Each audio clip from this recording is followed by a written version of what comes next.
Coming up on the show today, U.S. Secretary of State Antony Blinken is in Israel. The president has deployed, as you know, the world's largest aircraft carrier group to the region to make very clear our intent to deter anyone contemplating any further aggression against Israel. Plus, Kenya's plan to send a peacekeeping force to Haiti hits a snag. The whole thing is very unprocedural. It is unconstitutional. And later, the families of Hamas's hostages. And in Australia, a referendum to recognize First Nations people in the Constitution. What effect will it have on inequality?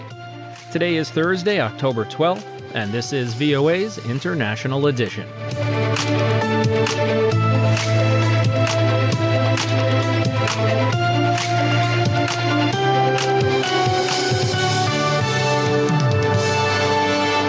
From VOA headquarters in Washington, I'm Steve Karish.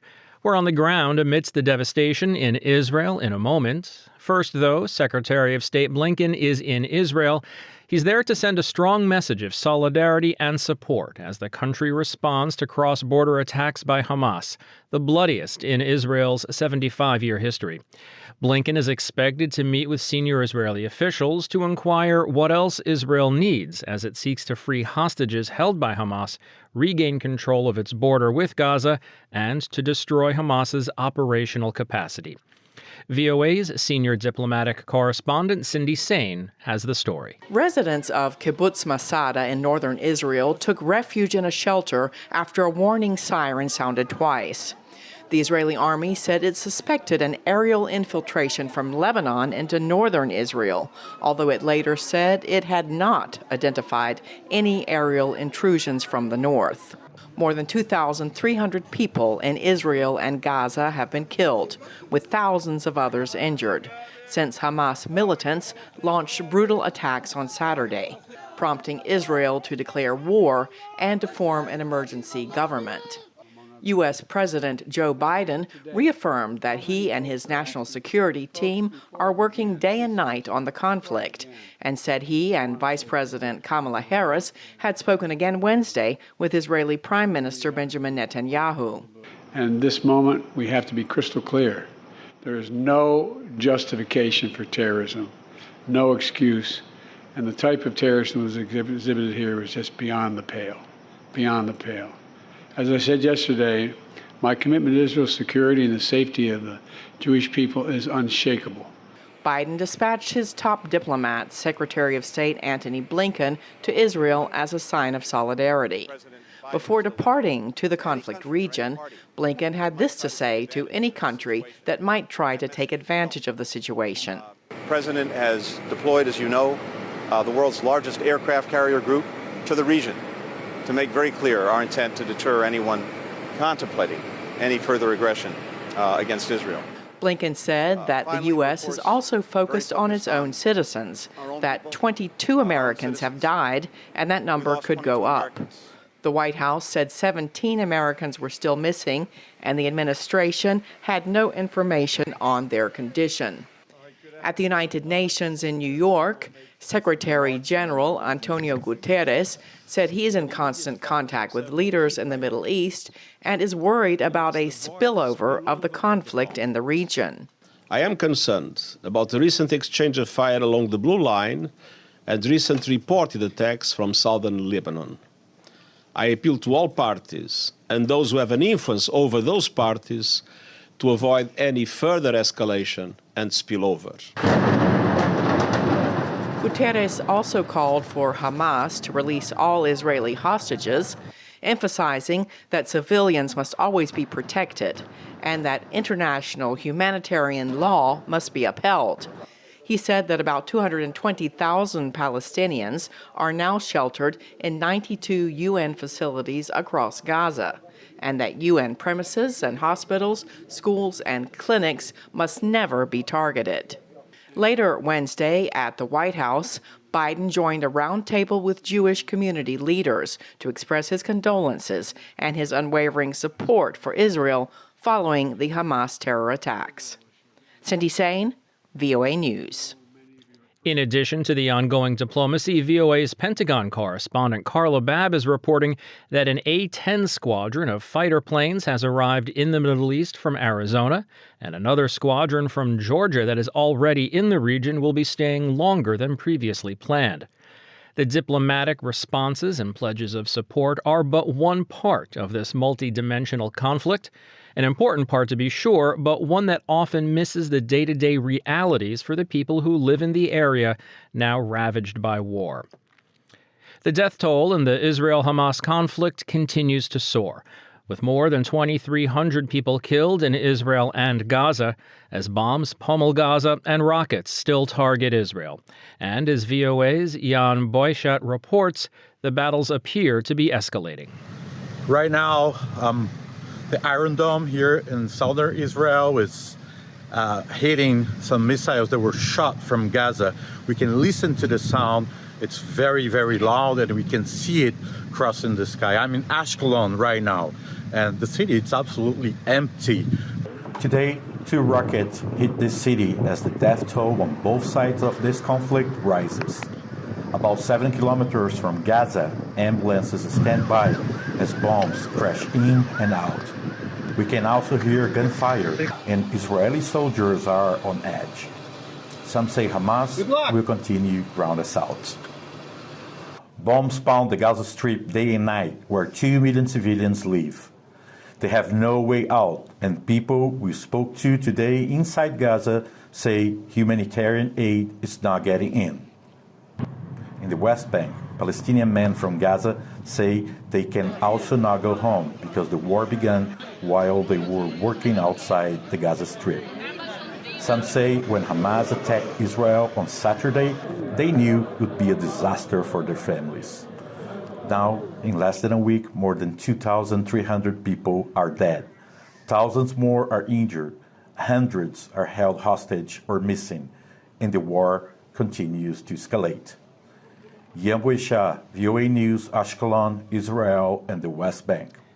Families of Israeli hostages are desperately seeking answers regarding the safety of their loved ones.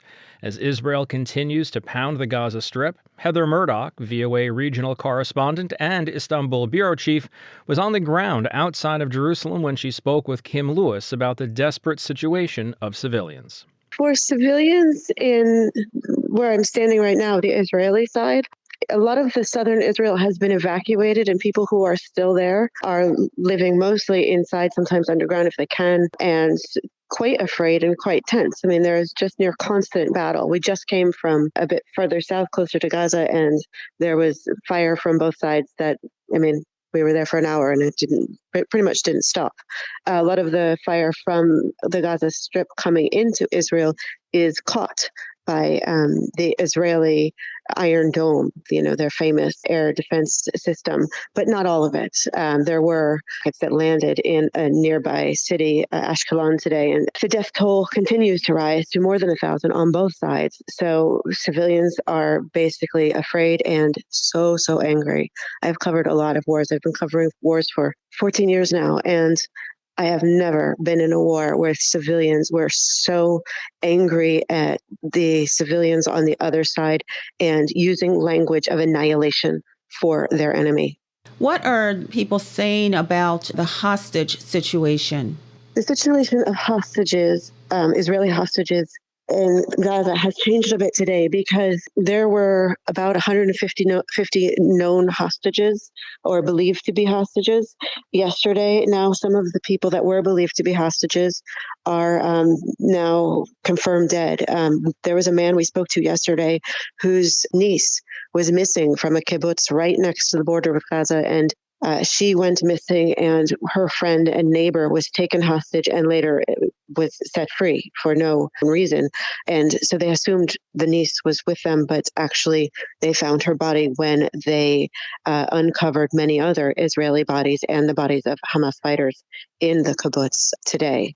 The hostages that are believed to still be in Gaza and still be hostages are still missing with very little information. And, every day, the prospect of getting out alive is worse, and the prospect of getting out untraumatized, of course, is not even a possibility at this point. There's also a lot of anger and fear of that. But I also don't want to forget that the people inside of Gaza, the civilians there, and we spoke to some of those today too, while they're not hostages in the traditional sense, they are literally trapped inside the area. And while the Israeli government says to the civilians, you should leave, this is what you should do, there's nowhere to go. There's no border that's open. So they are also trapped in this terrible situation as well. Yes, and also President Biden confirmed that U.S. citizens are among the hostages captured by Hamas. What is reaction on the ground to the U.S. hostages? Well, from the Israeli side, when they talk about the hostages and the so many nationals from so many countries being among them, it in some ways boosts the claim of righteousness. Both sides in this war feel like they are in the moral right. And when something like this happens, then not just to Israelis, but people all over the world have been taken hostage, it stands as proof that these actions were terror and not military. However, this is, a really unfortunate part of this war in that the civilians aren't really fighting the war. And they really, I spoke to a bunch of men from Gaza today, and they really wish that hadn't happened. Why do they have to do things that are just anger and destroy the conscience of people all over the world? It's actually, a horrific act for people on both sides. That was Heather Murdoch, VOA's regional correspondent and Istanbul bureau chief. She spoke with VOA's Kim Lewis. And here are some other stories we're following from around the world. Award-winning Indian author Arundhati Roy is facing prosecution after giving a speech 13 years ago, disputing the idea that Kashmir is an integral part of India. The decision has faced disapproval from proponents of free speech and those opposing the current administration of Prime Minister Narendra Modi, which has drawn criticism for its record on free speech. Leaders in Chad are pleading for help as the Central African nation is struggling to meet the humanitarian needs of 2 million foreign and displaced people seeking refuge there, many of them women and children fleeing violence and increasing hardship in neighboring Sudan. And Republicans in the House of Representatives Wednesday nominated Steve Scalise for Speaker of the House, a role formerly held by Kevin McCarthy, who was ousted last week. Scalise must now gain approval of the full House, where Republicans hold a slim majority.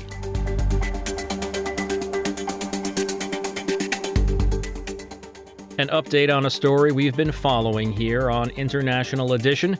A Nairobi court this week temporarily suspended a Kenyan government plan to deploy 1,000 police officers to Haiti. The case was brought to court by 3 petitioners, including opposition politician and constitutional lawyer Ekuru Akut, who told VOA the proposed deployment was unconstitutional. Analysts say there may be a way for the government to argue its case. VOA's Nairobi bureau chief Miriam Diallo has the story. The ruling by the High Court of Kenya puts a hold on the deployment of police officers to Haiti or any other country pending another hearing scheduled for October 24th. This will allow government officials to respond to the arguments made against them in the petition, the ruling shared with VOA says. The petitioners include opposition politician and constitutional lawyer Ekuru Aukot. He told VOA that although he cannot really discuss a matter that is actively in court, he maintains that the government's plan to send 1,000 of its police to Haiti is not in line with the Constitution. The whole thing is very unprocedural. It is unconstitutional. And for me, as a person who sat in the committee of experts as the CEO to direct the writing of our current constitution, of course, it behoves me to be able to actually point out unconstitutional decisions. The UN Security Council last week approved a Kenya-led multinational security force aimed at helping the troubled Caribbean nation. While many in Kenya question their country's lead role in this mission, some have been supportive of President William Ruto. He says it's a mission for humanity and is of special significance and critical urgency for Kenyans. A representative from the Ruto government told us on Tuesday that the government will argue its case and abide by the court's decision. Meanwhile, in the petition shared with VOA, AUCAT cites 2 articles in the Kenyan Constitution. They say that only Kenya Defense Forces can be deployed to another country and that the National Police Service will only function throughout Kenya. But there is sort of an inkling in a Section 107 and 108 of the National Police Service Act. And it says the National Police may, it's very discretionary, may be deployed, but it has to be upon a request from a reciprocating government. And that's what one of the gist of the question that we are raising, which I don't want to discuss in details because it's a matter for determination. Haiti did ask for help, but didn't ask Kenya specifically, and there is no reciprocal agreement between the 2 governments. Francis Hayundi, assistant professor of international law at the United States International University Africa in Nairobi, told VOA.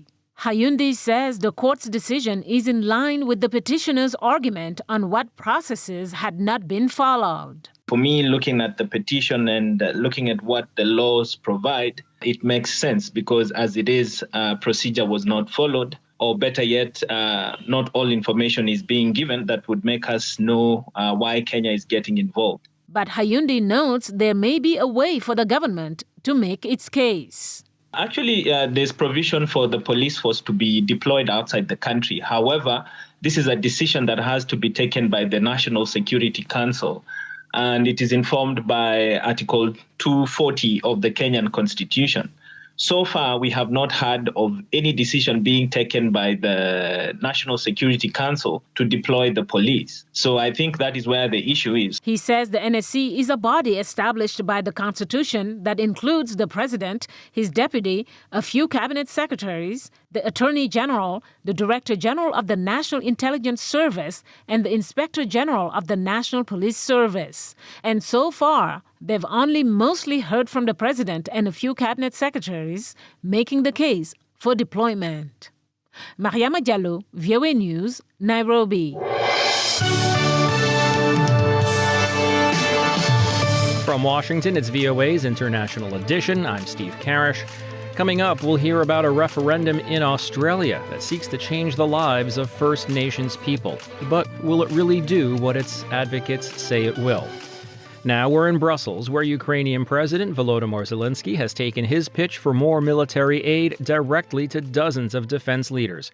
AP Washington correspondent Sagar Meghani reports. For the first time, Zelenskyy appeared in person as the Ukrainian Defense Contact Group met in Brussels, noting next week will mark the 600th day of his resistance against Russia. And today, no one can say for sure how many more days we will have to defend our independence. His presence underscored growing concerns about cracks in what has been strong international backing for Ukraine. Zelenskyy noted allies are now under pressure to also send weapons to Israel for the Hamas war. Can do both, and we will do both. Pentagon Chief Lloyd Austin says support for Ukraine remains strong.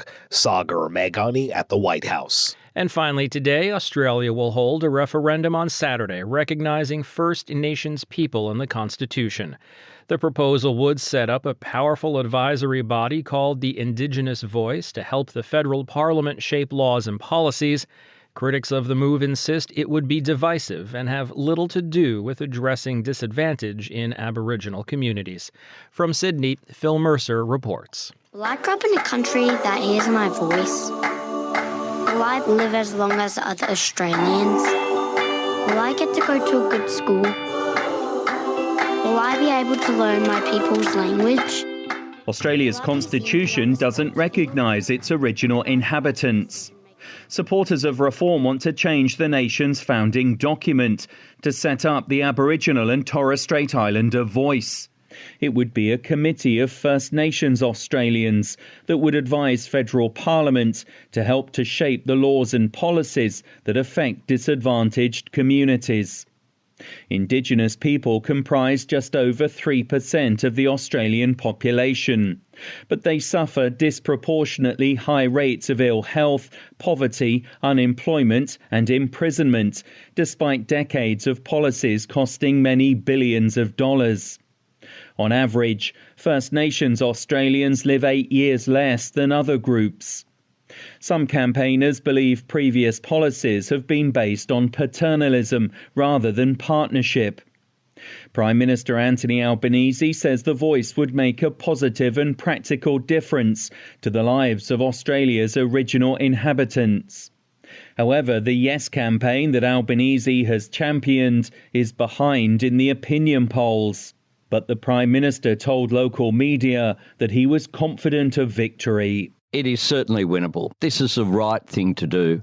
This is consistent with the Australian principle of a fair go. Not all agree. I'll be voting no, because this will not unite us. This will divide us. The No campaign is comprised of a broad range of dissenters. It includes radical Indigenous groups that want the voice to have real, not symbolic authority and to have the power of veto over government decisions that the current voice proposal doesn't contain. Other critics insist the proposal could create delays and dysfunction within government, while criticising the absence of specific details about the size, role and function of the advisory panel.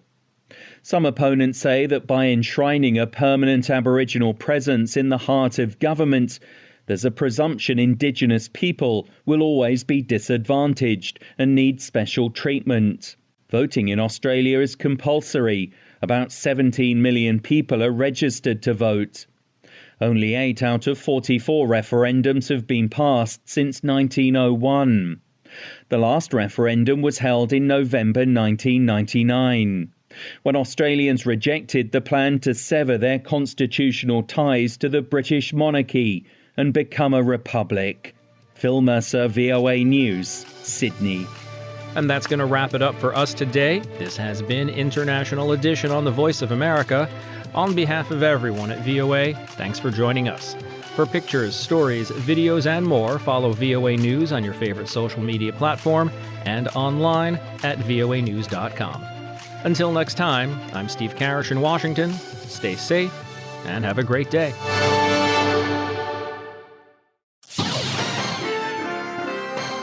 Next, an editorial reflecting the views of the United States government.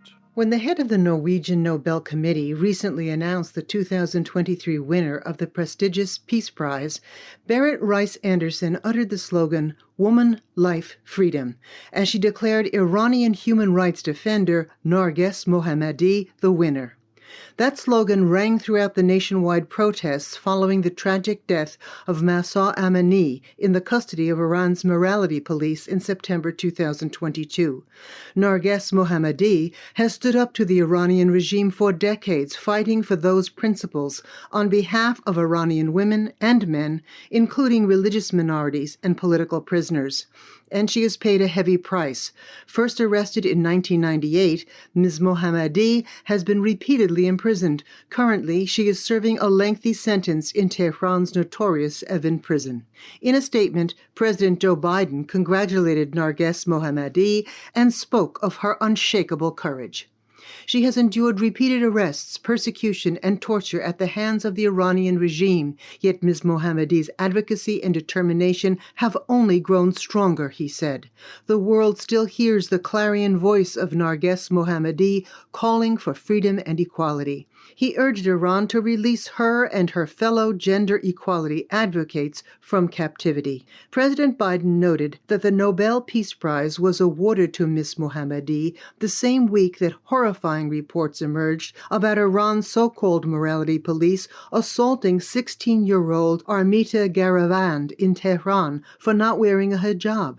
The people of Iran refuse to be silenced or intimidated as they fight for a free and democratic future for their nation, and their peaceful movement, Woman, Life, Freedom, demanding respect for their human rights, has brought hope to the people of the world, he said.